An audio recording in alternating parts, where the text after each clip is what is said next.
Alright, we should be live on YouTube.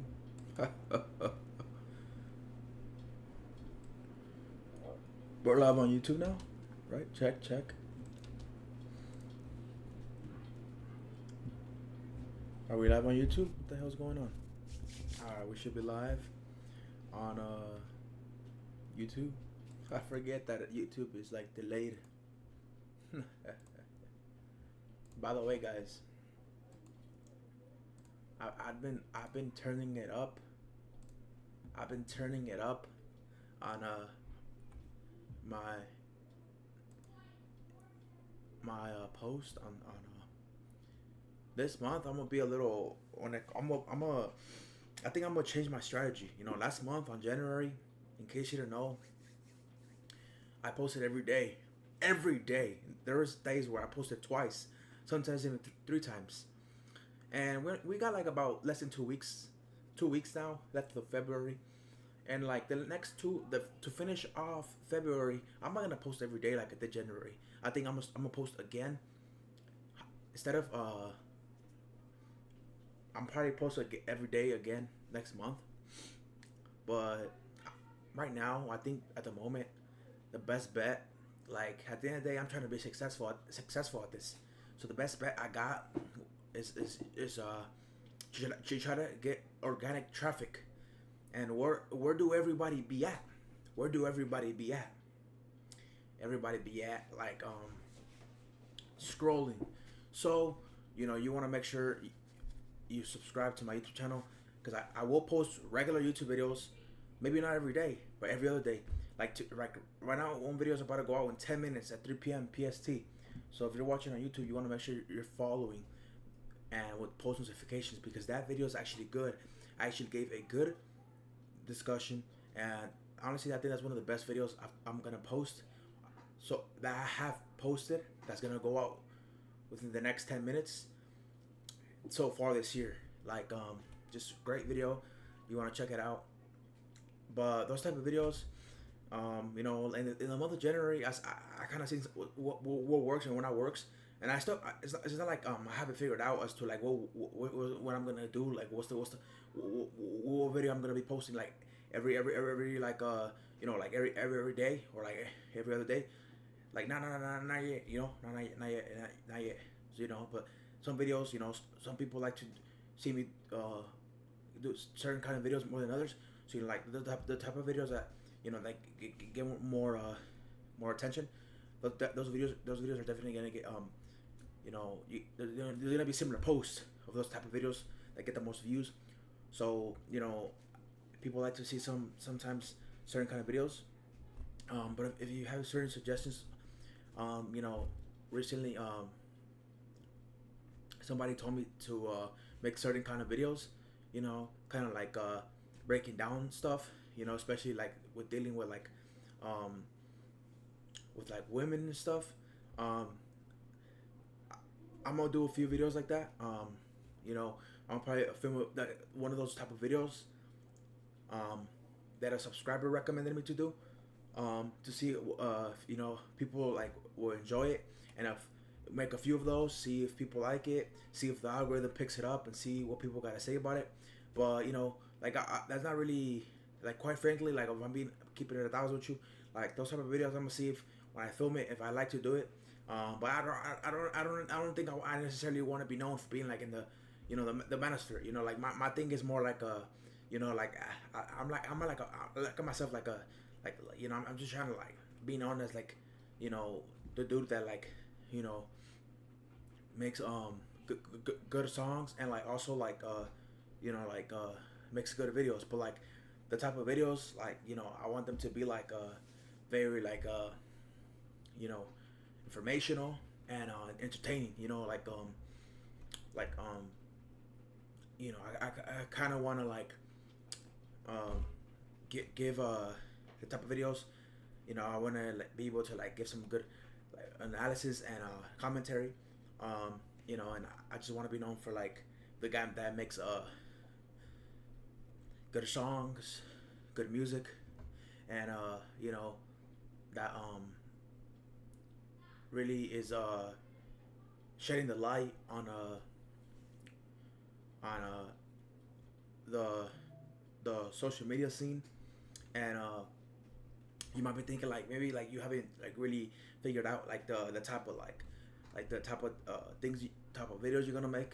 But you know, if you've seen so far in 2025, you know, especially like January, like even this month, like TikTok, you know, some videos, you know, I see that some people, especially like when it comes to like shorts, you know, like some people like to see when I post like you know, like me doing like breakdowns, you know, like stitches, you know, like you know, when I have like a when I break down a clip, you know, like especially when it comes to like sport clips, like NBA clips, or like but right now it's honestly kind of easy, uh, you know, like the thing about it is like I think like I'm gonna have to start. And I have been like these past few days, and I have to step my foot on the gas and be even more with more energy because you know like I'm like you know I know it's February, but you know I'm thinking all of 2025 like by summertime, like by August, like your boy is trying to be like at a certain level. Like I can't tell you the level I'm trying to get to, you know, because you know legally I can't tell you, you know, like for certain reasons I can't tell you the levels I'm trying to reach this year, but like just understand that like the level I'm trying to get to is like where you know what I'm doing is working, you know, to put it that way, you know, and like you know it's gonna be with your help and you know these next few weeks, hopefully like um you know January, February, and even March. We're gonna yes when it comes to like the music side of part of it, um I'm gonna get some stuff out in the next in the next few months, next 2 months. I'll have more music out. But right now, when it comes to the music side, music is like more like a like a like a hobby. I don't. That's not like the main thing. Like I do want to be known for making good music, and I want to be known for like my music having um you know people like listen to it and like it kind of like makes their life better, you know, and like also like music that like people are like, oh, this shit, you know, sounds cool, like this is cool stuff, but like you know like that's not all of me. That's gonna be part of me, you know. That's gonna be like part of my part of my persona, and so like it's kind of like you know like it's not really all of it, you know. It's not like 100%, you know, like I'm not limited, you know. Like I have so many ideas, and so like I can't I like the type of personality I have. Like I can't just be limited and put into a box. Like sometimes like to keep it 1,000 with you, like guys. You know, sometimes I feel like I just want to do music entirely, and like it's kind of like make music. You know, that's all I want to do. Like just make music, and just be like this rapper, you know. But the thing about that is that you know, like I feel like I get limited, and like I like doing both, you know. Like I've always done these two careers since I was younger. You know, I'm gonna continue doing it, but 2025 is gonna be the year where we step it up, and people are gonna start recognizing me, and I will become known. You know, like next month, this month, rest of this month, you know, we're gonna see what works, what doesn't work, and we're gonna stick to it, man. And it's gonna take your guys' help. So yeah, guys. By the way, I'm gonna give you guys a link to the video that's gonna release in a few minutes. Um,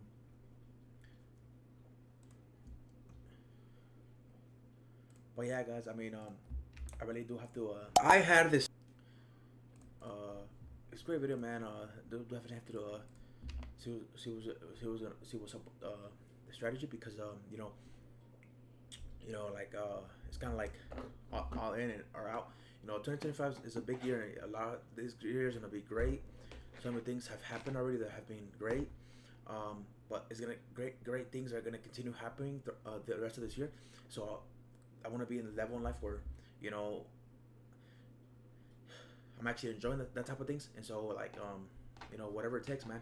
Whatever it takes, man.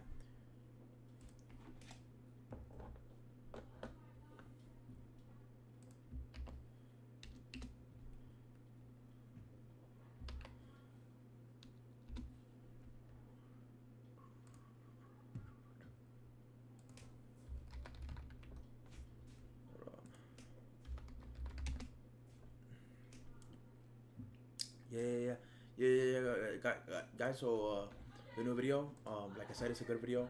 You guys should definitely check it out. Uh, like sometimes like those type of videos, especially come easy to me, especially with topics like I'm familiar with. Um, but yeah, guys. I mean, there's certain things that get more attention than others. But the thing about it is like the part that you guys don't see from a creator point of view is that like as a creator like you kind of have to have like your base, and like meaning you kind of have to be kind of you have to be like kind of like predictable like of what you do. So it's like like something like right now as I'm going through the experimentation phase is what you could call it. Like the thing is like when you're experimenting, like some videos might get more views than others, but sometimes some things are copyrightable. If that is a word like copyrightable, like they can be copyrighted. And so you wanna be in a position where what you're doing is not only enjoyable to watch, but also you're profiting from it, so you can continue doing that at an even higher level than what you're already doing it. So like yeah, some videos might get like some stuff might get more recognized, but the thing about it is like you have to be like a solid foundation where like you know you can kind of do the same thing every day, and like people will still watch and like support you, and you both sides win. Like at the end of the day, it's kind of like a both sides win. And yeah, the thing is like all this year, like the thing that I'm gonna do is like just give back. I'm gonna give back. I'm gonna try to put good stuff out there. And like I said, man, like when it comes to the music side, the reason I don't want to just do music is because I don't want to just be limited. Like I have so many things I want to express to you, and like I can't limit myself to a box like that. And I know like you might think, oh, you have to do just one thing. I don't even think it's like that. Like stuff. If you want to listen to music, I know most people listen to music. I'm telling you, my music, it's very variety, and some songs, I'll tell you right now, as I'm the person that makes it myself. Some songs are better than others that I make. Some songs are actually good. You see now, I can tell you because I'm a very critical listener myself, and so I know when certain songs of mine are good or not good, and some songs are better than others. So when I hear people say certain things about certain songs, like it just lets me know deep down you're a hater and you don't know true music. But the thing about the music side is like sticking strictly to that career would like make me like this persona where like, you kind of like put into that box, and you kind of limited. Um, but that's not the position I'm trying to put myself in. And at the end of the day, like like I feel like growing up, like even nowadays, man, like I know some people see the potential in me. Some people know like they see the potential, man. Like at the end of the day, like a lot of people do be hating, but at the end of the day, I can't pay attention to these people, man. Like at the end of the day, like like these ideas that I have, at the end of the day, like I gotta bring them to life. I gotta get, like I said, I'm gonna be putting my foot on the with more energy, because I know at the end of the day, like it's all about putting good stuff out there. And I'm not the type of guy to like just be continuously putting out trash. Um, but yeah, guys, it is now 3 p.m. PST, and like I said, the video has now released. So I know right now I have the pinned chat where you guys can donate to me. You guys can help me grow, help me invest in the streams. The donation link is on the pinned chat. It's quite simple, honestly. You can show your appreciation by donating. Don't forget to leave a comment and follow if you're new. Also, Cash App works, guys. But the link to the video, I am gonna provide it to you very, very, very soon. Right now, actually, I believe the video is now active. Let me double check. Yes, the video has now just released, guys. I had this stop. Yes, guys. So the video has now released. You guys want to make sure you guys go check it out. The link is in the chat. Go check it out, guys. Go watch the video, guys. Go watch the video and then come back to the stream. And while you're watching the video, make sure don't forget you're subscribed to the channel, guys. Don't forget you're subscribed. Don't forget to subscribe.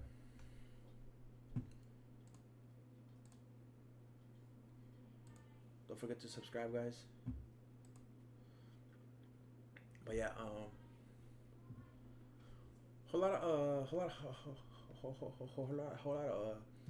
of talking. You know, like I said, gotta keep producing, baby. We gotta keep producing, baby. We gotta keep producing. We gotta keep producing. But yeah. I think you know, especially if you are familiar with the NBA, you know about Wembanyama. You know, he's the next face, man. He's the next face. He's the next face of the league. He is the next face of the league. The league. You're damn right. He's the next face of the league, man.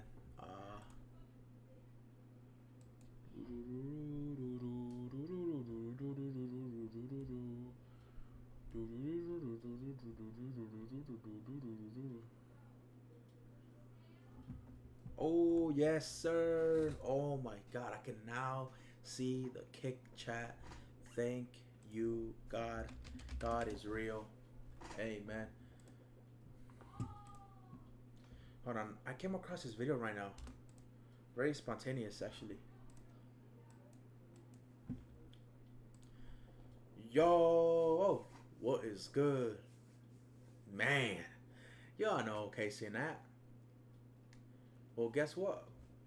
How a homeless kid got 16,300,000 fans from a homeless shelter in We're gonna check out this video. I came across this video spontaneously.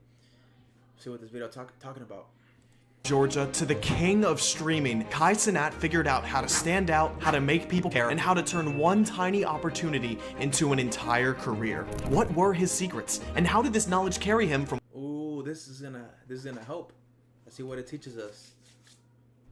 Being informational. 1 fan to 16 million? There are hundreds of thousands of streamers, billions of social media users, and out of all of these people, how do you stand out? When Kai understood these answers, there was no stopping him. This is how Kai Cenat learned to be the greatest streamer of all time. Greatest streamer of all time might be a stretch, though. That might be a stretch. I think the way Kai Cenat did it, he did it very smartly. He basically did the Mr. Beastification in streaming. I've said this. Look, I got this on record, baby. I got it on record. A lot of my predictions are coming true. Wembanyama will be the face of the league once LeBron retires. That is a hot take I've had for the past 2 years. Another take I've had for the past 2 years.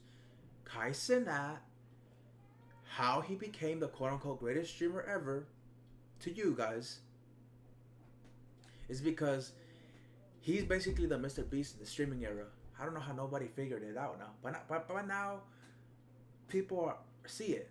But I've been knowing this for 2 years now. I've been knowing this. I've been knowing that Kai Cenat, well, he basically is doing the Mr. Beast strategy to streaming. Nobody's willing to spend millions and millions on just one stream alone, like Kai Cenat is. No one who in the streaming industry does that. I know someone who does, but they're not a streamer. They're not live air shows. It's videos. That's Mr. Beast. See, there's only probably like handful. You could probably count them on one hand. I'll say about 2 hands. Max 2 hands that are willing to spend millions on just one piece of video or even a stream.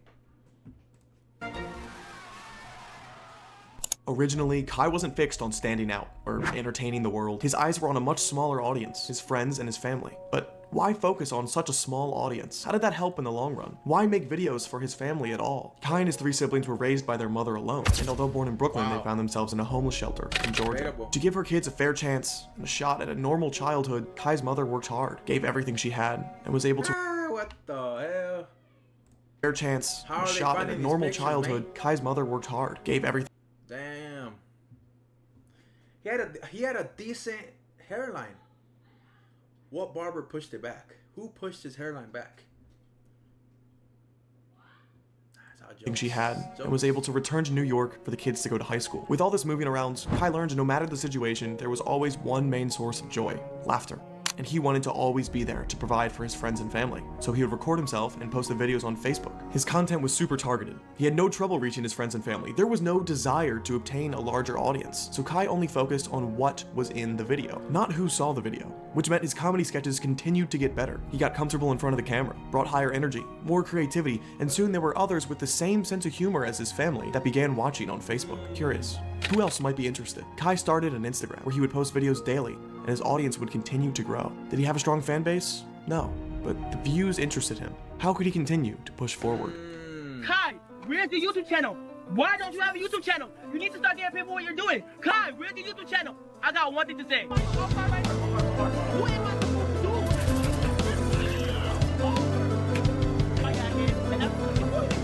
Kai was now in college and was taking full advantage. With these uploads, Kai was making it look like he was attending the craziest and most entertaining college in America. People loved it. Every other day he would upload a new video, all while taking on college courses. He was focused on the what of the video and not the who. Every night he sat in his dorm for hours, knowing if he could just be creative enough, come up with something original, or put a spin on an older idea, he could count on himself to bring the energy and the views would skyrocket. As uploads continued every other day, behind the scenes things were beginning to take a toll on Kai. Film late at night, wake up early for class, edit footage, run across campus for class, plan the next video, do homework, film the next video, stay up to edit every single day. Sometimes his videos would hit, sometimes his videos would fail, but he couldn't stop or his views would fall off. Focus on creativity, bring higher energy. Where, what, how could he possibly stretch himself any thinner? Out of everything, what could he possibly cut out? Kai was working on 2 careers, and he had reached a point where if he continued to do both, he would succeed at neither. He had a couple $1,000s saved, passion, momentum, discipline, and a strong fan base to stand on. Even some other YouTubers were knocking at his door. It seemed the choice was clear. You know what's crazy is like some people will say that Kai Cenat got lucky. Phantom discovered him. Like, and you know, a lot of people like, you know, that might be like a real take, but you know, sometimes that's all it takes, man. A big collabo. Is that even a word? Collaboration. But Kai still went to his mother and asked permission to drop out of school. She had worked so hard, given up almost everything to give him a shot, and here he was about to risk it all. But despite this, his mother, with no negative words in sight, said go for it. To stand out, bring the energy like no one else. Come up with original ideas or put creative spins on older ideas. Focus on quality, ignore the views, and stay consistent. And Kai did, so he began to stand out. But he wouldn't be the king of Twitch just by standing out. He had to make people care. But how do you do that? And can you do that? And how does care separate the goods from the greats? Shortly before Kai decided to drop out of college, a larger YouTuber named Phantom discovered him, and they began to collaborate, even making another episode of Kai's most popular series, Ding Dong Ditch College Edition. Phantom introduced Kai to the content group he was a part of, known as Any Means Possible. Shortly after this, Phantom asked Kai if he would be interested in joining, which Kai accepted. Kai was now exposed to a huge audience, but getting your audience to actually care is incredibly difficult. Hey, somebody say this is luck. Hey, it might be true. He might have got a lucky break. But in all fairness, Kai did prove himself for the past few years by making good content. That's what you gotta do, man. Creators with massive amounts of viewers, followers, and subscribers can sometimes struggle to just get a fraction of their audience to support them. There is no single big moment that flips the switch and makes a viewer care. Care is built through the consistent little moments as time goes by. As Kai continued to grow, he hired a cameraman, a thumbnail designer, and an editor, all in an attempt to create more content, to give viewers a higher chance to experience these little moments consistently. He was already standing out, but he still felt there was some disconnect between him and his audience. Sure, he had fans, but not a diehard community he felt like he knew and was a part part of. Through a conversation with Your Rage, another creator, Kai asked about streaming and how it's different from the content on YouTube. Live streaming directly to viewers closes the gap between creator and audience. A community-focused outlet for content is just what Kai was looking for. He already had an audience to bring over. Before even going live for the first time, Kai had over 1,000 followers, and over his first month of streaming, he would continue to funnel people over from his other social media accounts. So by the second month, he hit 100,000 followers. This growth is extremely unusual. Why did everyone like him so much? Well, think about how care grows. I could ask you how your day was and give you a big old hug every day, and you might not care one bit until a terrible day when I do the same thing I've always done. But today it's just what you needed, and you really appreciate it today because I am there for you the same on your worst day as I am on your best. Without even realizing it, you had already started to care, which is why consistency is so key for building an audience. Kai became that person for so many viewers. He would almost always be streaming, always bringing the same energy, just in case today was the day you really needed someone to bring you joy. He would be that person, never bringing the attitude of, I don't want to be here, I don't want to do this, because doing so means that the countless viewers who happened to stop by would never come back because they needed someone that day, and Kai was not that person. Kai had finally created his master formula. He knew how to stand out. He knew how to close the gap between himself and his audience, and he knew how to consistently show up with electric energy and passion to build a relationship with his audience. With the plan complete, he just had to execute. Bigger and better, again and again and again. With more eyes and an audience that cared about him more and more, day by day, he was able to do larger collaborations, which took other audiences and brought them into Kai's stream. If you are brought over from one person's fanbase to Kai's stream, guess who's going to stand out and be memorable? Kai. Guess who will be there when your person isn't streaming or posting content? Kai. Guess who will always bring the energy and create those small moments for you whenever you go looking for them? Kai. He passed XQC in subscriber count and became the #1 Twitch streamer at that time. But this was far off from the most subscribed Twitch streamer ever. When someone subscribes on Twitch, they're an active subscriber for 30 days. And although 80,000 subs was #1 at the time, it was far off the all-time highest sub count. But Kai was working hard. The only thing that could make Kai grow any faster is if he just streamed all day, every day. Which is exactly what he did. 30 days of straight streaming, the Mafiathon. Every single day jam-packed with pre-planned content with the occasional time for sleep. For 30 days, no matter what time you went onto Kai's stream, he was live, creating small moments for you with a smile on his face. I ain't gonna lie, this Mafiathon stuff is genius by Kai. It's genius. It's like a free show. The more consistent small moments you create over time, the more your audience supports you. And when you've done it consistently for years and are now doing it 24/7, you deserve nothing short of a world record, which is exactly what Kai got. The most subscribed to Twitch streamer of all time. To put in perspective Kai's mastery of his own formula and his dedication to creating, he would not only continue to stream consistently, but he would hold the Mafiathon 2 a year later and double the all-time record with no signs of slowing down. So how do you make someone care? Well, you can't force it, but one nice thing a day for a whole year. Oh yeah. When you're a creator, you learn that the hard way. Year will always be a year of nice things, all on one day. Be there for others. Hey, speaking about this clip that they just seen, not even trying to be funny here, but I heard from I wouldn't call them my sources, just randomly online, I've read that apparently Kai Cenat, on his Mafiathon 2, he promised to half the money or some percentage of that money he made from the stream Mafiathon 2, he was gonna give to like a school in Africa or something like that. I heard that like he hasn't even built a school or donated anything. So what's the recent news about that? On your worst day, the exact same way you were there for them on your best. Kai's list of collaborations and achievements is... I would say his biggest so far has been John Cena, bro. Like rappers, you know, it's cool. But like Aiden Ross already did that. Just saying, you know, I'm not even trying to be a hater. You know, I'm not even trying to, you know what I'm saying? Like, you know, Kai Cenat, I mean, like, Aiden Ross already did that, you know, like that formula. But like John Cena, though, having John Cena on your stream is big. And I never even been a big fan of John. But I do like John. Like, John was big. The exact same way you were there for them on your best. Kai's list of collaborations and achievements is as long as you can imagine. And at the end of 2024, it's easy to look at his resume and say, well, he got lucky this year. This was his break. And maybe some of these opportunities coming his way. I mean, by 2024, he was already a big ass streamer. So how are you gonna say he got lucky in 2024? That makes no sense. No logic. Was luck. But the way the opportunity was handled was not. Opportunity will not find you, but it will pass you by. It is your job to be ready and grab it, no matter how small. Even just owning a phone is enough to start creating, and that in itself is an opportunity. So make the most of it. Making the most of it is what makes Kai so good. This is the clip that they supposedly was staged. good. In 2024, he had more celebrities than you can count on his stream. He partnered with McDonald's and Nike, collaborated in a huge MrBeast video, and doubled the all-time record for the most active subscribers on Twitch ever. All of which came from a conversation about Yeah, 2024 was as big as your.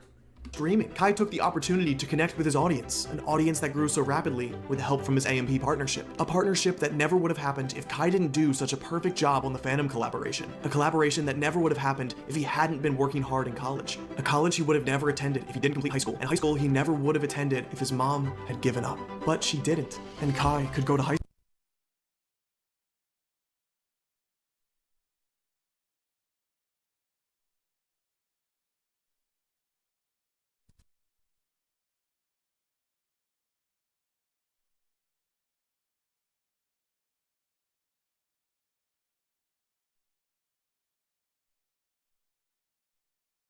school, which put him into college, which had him focus on YouTube, which had him collaborate with others, which had him start streaming, which had him build a community, which had him become more consistent, which had him become the greatest streamer of all time. And when he hit #1, she let him know she was proud. Hold on, my mom calling me. Hello? Congratulations, son. Thank you. You're number one. You're number one. I was sleeping. I kept hearing my notifications. And when I looked, he was like 79 and it counted. And like, I'm so happy for you, baby. You worked so hard. And you deserve it so much.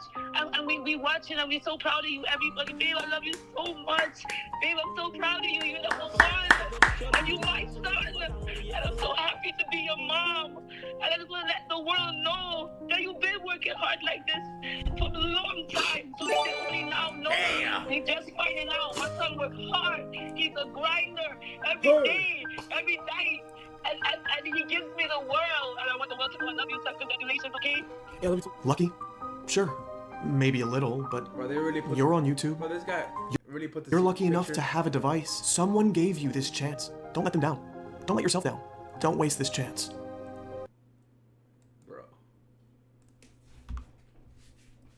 Bro really had to put that old picture of Kai at the end. Nah, I think that was a subtle diss.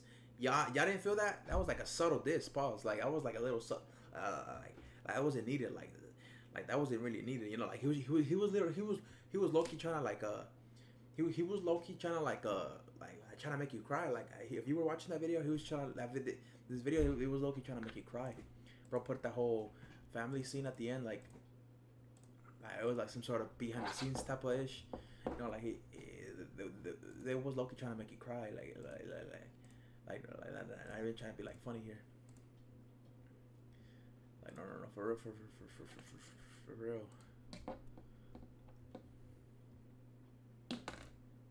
real. Got a behind the scenes type of ish. Yeah.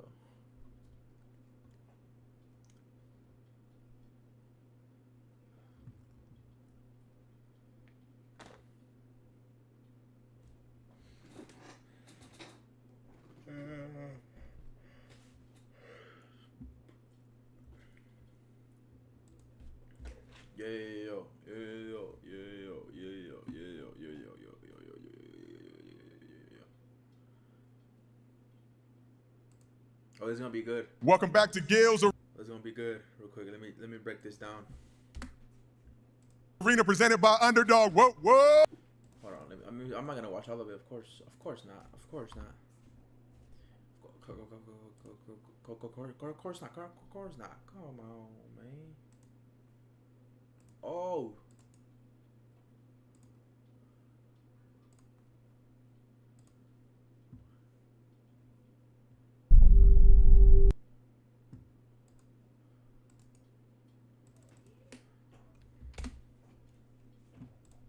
Welcome back to Gil's Arena.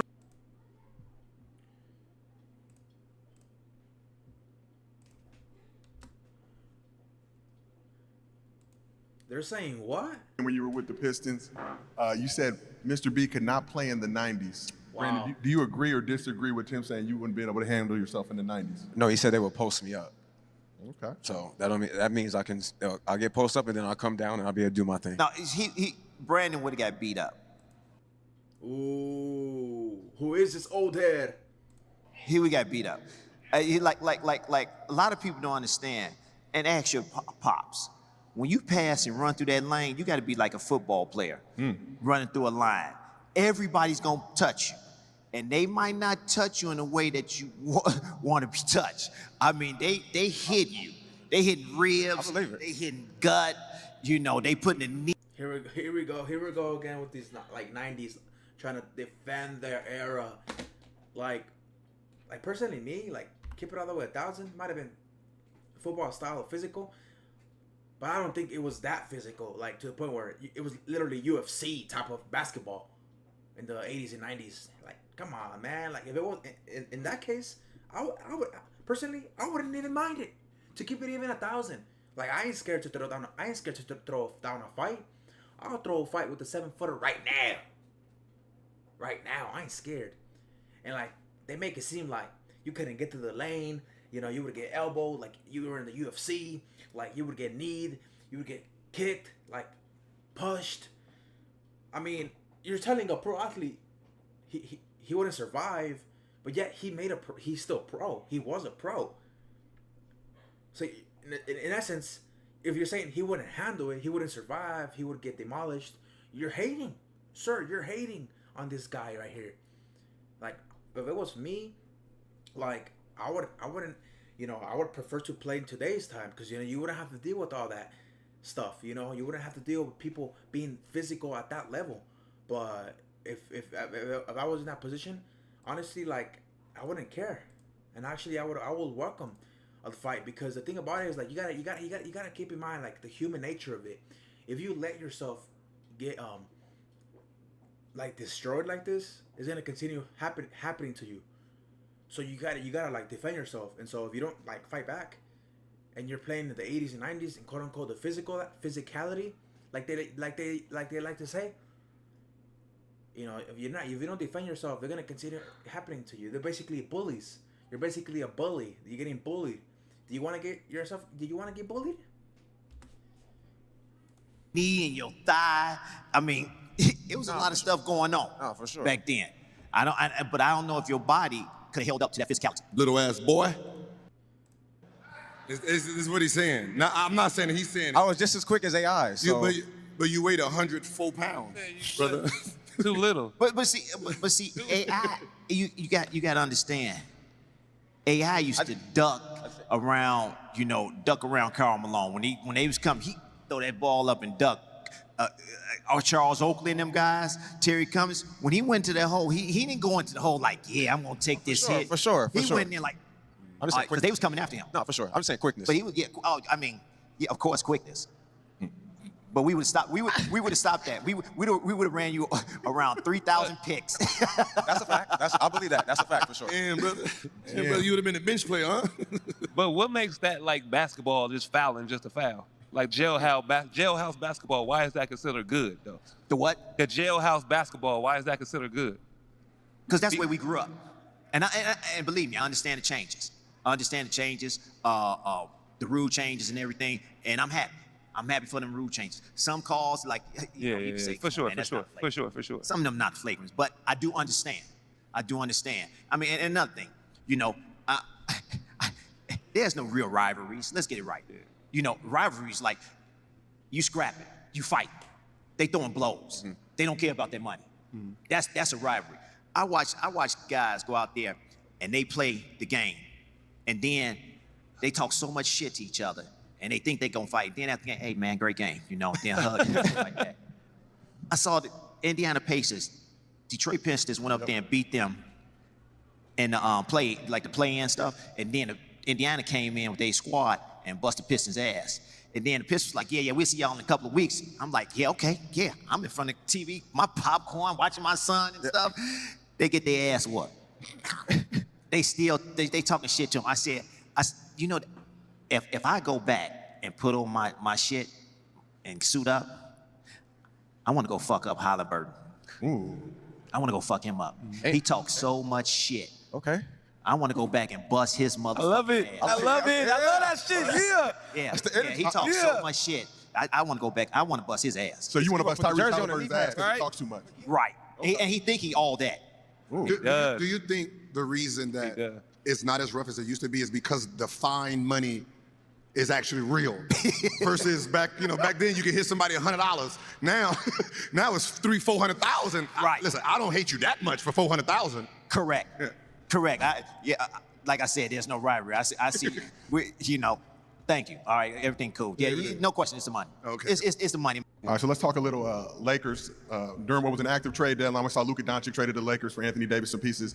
Do you think the move to LA will be beneficial for Luka? Man, I tell you this, man. It's more to that trade than it's coming out, and it'll come out. It'll come out. But it's more to that trade than just the trade. And that's all I can say. you said things in the past about Luka just defensively, the effort always getting in there, the complaining to the refs and things like that. It's gonna be the same way. Same way. It's gonna be the same way. It's not gonna change. Luka's Luka. He's not gonna change. You know, he might listen to LeBron, but LeBron, what, 2 more years? Yep. A year, 2 more years, and then Luka gonna be Luka. That's the way Luka is. You got one guy. You got really 2 guys on that team. They play defense. Oh well, one guy don't play defense at all. But he, and I'm talking about Luka. Yeah. But I just think that first of all, he needs to get in shape. The shape that he needs to get in to stay healthy. You know, the reason why he's not healthy is because he's not in tip-top shape that he could be in. He could still be what? 260 or 250 and still be in shape. Yeah. But you can't be 270 and thinking that you're carrying the extra pounds because that's hurting your calf, that's hurting your knees. But don't get me wrong, Luka's a great talent. But one-on-one, he's great talent. But team basketball, those are too late. A shooter needs the ball when he's open because they count on getting that ball when he's open. Like Chris Mullin, when they open, I was like, gotcha. Because you're taking them out of rhythm when they expect the ball and they don't get the ball. For sure. And you're taking them out of rhythm. That's another count that they wait. Then they like, I didn't get the ball, so you give me the ball with 3 seconds left. I'm all out of rhythm. I'm supposed to have the ball 5-10 seconds ago. So that's all I'm saying. So are the Lakers cooked? I don't think they're cooked. I think that they I think they're gonna come down. I don't think they're gonna stay right where they at. Everybody was riding over the Utah Jazz. First of all, Utah Jazz, they was in the Staples. I mean, in they own arena. You see what happened when they went to Utah? They got blown out. But I think they're gonna be in the playoffs. But I don't think they're gonna be the 4th seed or they're gonna stay in the 4th seed. Are they gonna be champions? Of what? Of the world. Wait. You don't think the Lakers bring a ring to the Lakers? You don't think the Lakers gonna stay top 5? Ever? Like the Lakers ever? In the next 2-3 Does the Luka era of Lakers basketball lead to a 3 years? championship? In the next 2 or 3 years? Yeah. No, I don't think so. What do you LeBron is getting his 5th ring, so The they're best going to give him his Laker 5th ring. This is the NBA. This is it. Come on, you've been there a long time.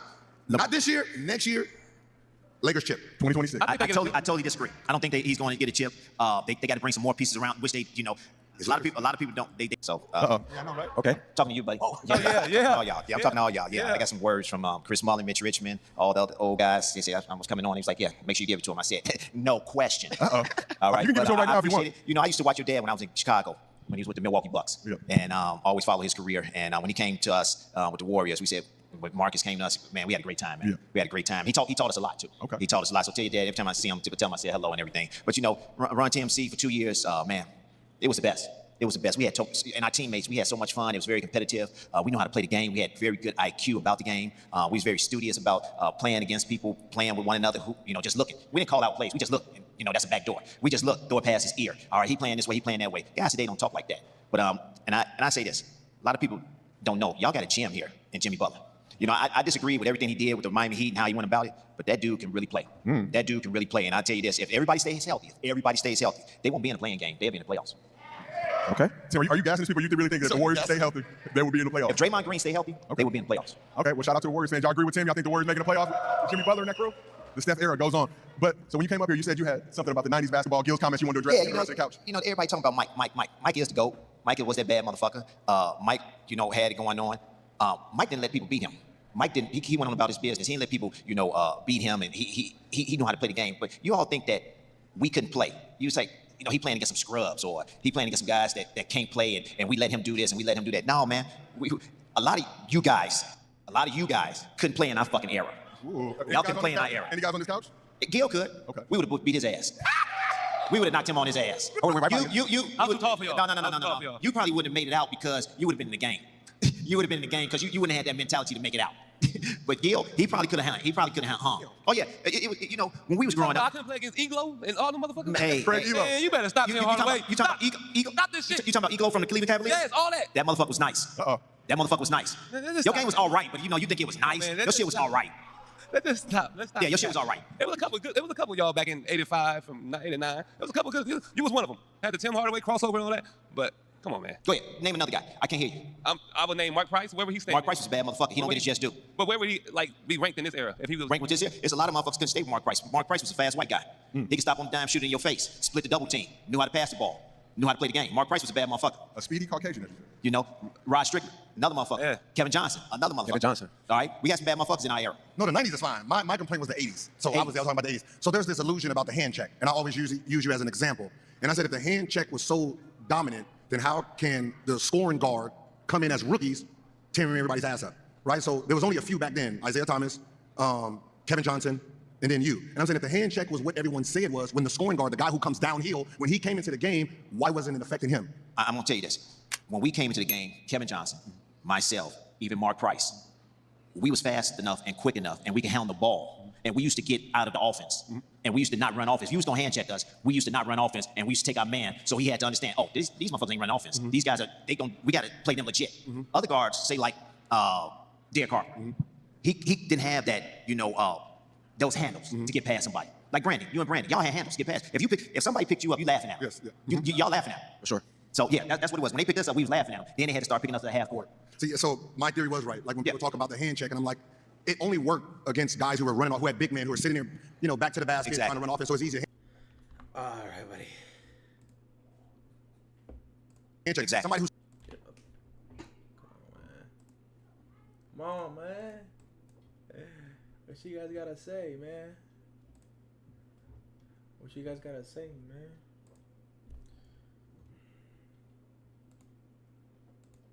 Welcome back to shut up. Shut up. What I say, man?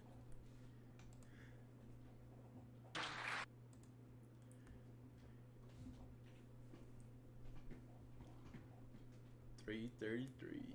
What he do? And welcome back to another episode.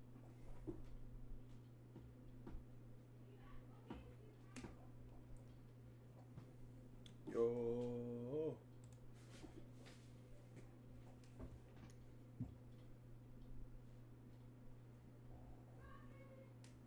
What's good, everybody? Revealing.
What happened?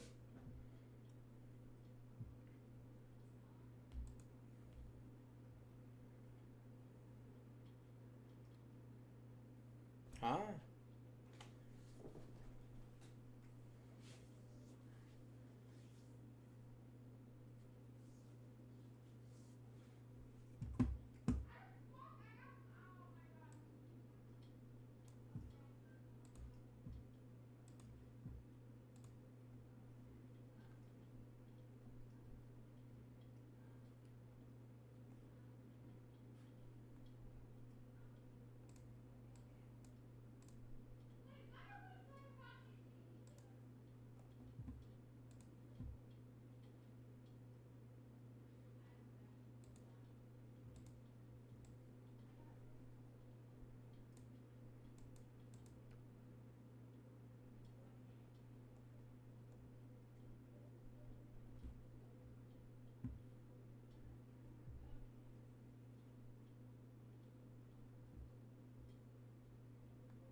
No.